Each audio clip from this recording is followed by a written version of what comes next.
যুবক ভাই আমার, তোমার ভিতরে তিনটা গুণ থাকা দরকার, তিনটা হক তোমাকে আদায় করতে। এক নাম্বার হক আমার আল্লাহ তাআলার হক। আমার আল্লাহ কয় বান্দা তুমি নামাজ পড়ো, কিন্তু বান্দা তুমি তো নামাজ পড়ো না। আমার আল্লাহ কয় তুমি রোজা রাখো, তুমি তো রোজা রাখো। আমার আল্লাহ কয় বান্দা তুমি ঘুষ খাইও না, তুমি তারপরেও ঘুষ খাও। আমার আল্লাহ কয় তুমি সুদ খাইও না, তারপরেও তুমি সুদ খাও।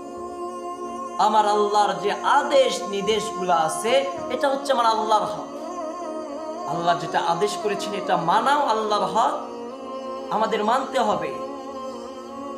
এবং যেটা নিষেধ করেছেন সেটাও আমাদেরকে মানতে হবে।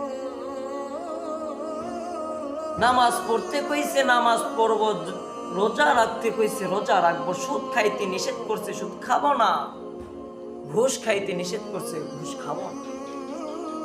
যুবক, দুই নাম্বার হক কি? দুই নাম্বার হক হচ্ছে মা বাবার হক। আল্লাহ তাআলার পরই মা বাবার হক। মা বাবাকে সম্মান করো, যেন মা বাবা তোমার দ্বারা শব্দটাও বলতে না। আর যুবক, একটু নজর বুলাইয়া দেখো, বর্তমান জামানার সন্তানেরা আমরা যারা আছি, মা বাবাকে মানতেই চাই না, মা বাবাকে মানতেই চাই না। হাসরের মাঠে কি জবাব দিব আমরা যখন আমাদেরকে বলা হবে তোমরা মা বাবার মনে কষ্ট দিছো, কিংবা আমাদের মা বাবাকে জিজ্ঞাসা করা হবে তোমার সন্তান কি তোমাদের কষ্ট দিছে? সেই দিন তুমি কি করবা? সেই দিন কি জবাব দিবা? তুমি সেই দিন কি জবাব দিবা?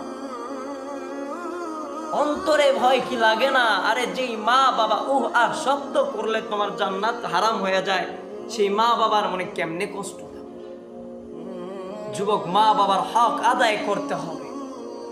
তোমার কোটি কোটি টাকা হয়েছে, ছোট্ট থেকে তোমার মা বাবা তোমাকে লালন পালন করলো। যেই মা বাবা সে যখন তুমি বড় হয়ে গেছো, টাকা পয়সা হয়েছে, তখন তুমি বলতেছো আমার মা আমাকে কি দিয়েছে, আমার বাবা আমাকে কি দিয়েছে। কিন্তু ওই বাবা মার দ্বারাই তুমি এত বড় হইলা। আমার আল্লাহ বাবা মাকে উসিলা হিসাবে পাঠাইছিল, সেই বাবা মার উসিলায় তুমি আজকে এত বড় হইলা, এত কোটি কোটি টাকার মালিক হইলা।